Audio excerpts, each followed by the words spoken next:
Today, we are preparing authentic beef chow fun. Es recipe is pricing is known for aroma and flavor.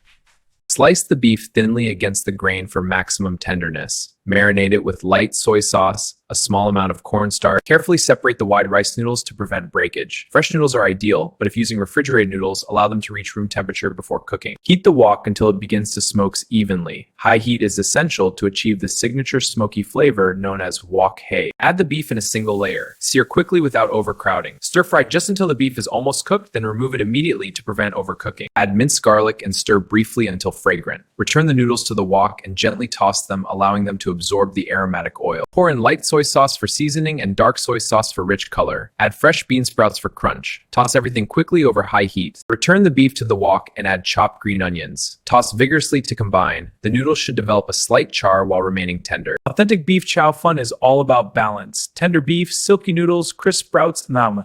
Serve immediately and enjoy while hot.